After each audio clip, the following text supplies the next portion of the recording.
Kain, tulog, asaran, load ng TV, ligo, laba. Ano pa ba? Santahan. Sayawan nyo lang. Load lagi ng DVD. Tapos kain. Food trip, midnight snacks.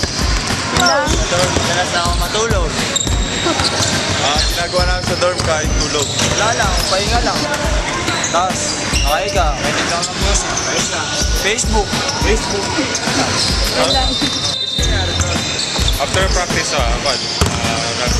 papahinga na lang kami. Prepare for against Bella. Pagka naka-dorm ka kasi, nandun yung mga temptations. So, but I'm so blessed na nakasama ako sa mga tao. Walang masamang mga habits.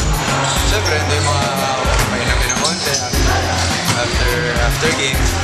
Hindi naman nawawala yun. So, at the end of the day, siguro nasa grupo ako ng matitinong tao. And I'm so lucky to have them in my dorm side. Wala. Medyo relax lang. Internet. Laging internet na ginagawa. Tapos text. Tapos medyo minsan trip sa mga kasama, tawanan.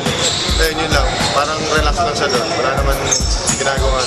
Puro internet lang. Tapos minsan kami nagsasayaw. Parang tawanan lang namin mga ka-teammates ko.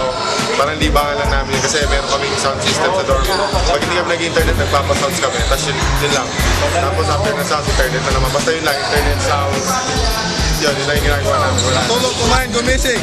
Mag-basketball, yun lang. Time, watching TV, listening music, kain, tulog, texting.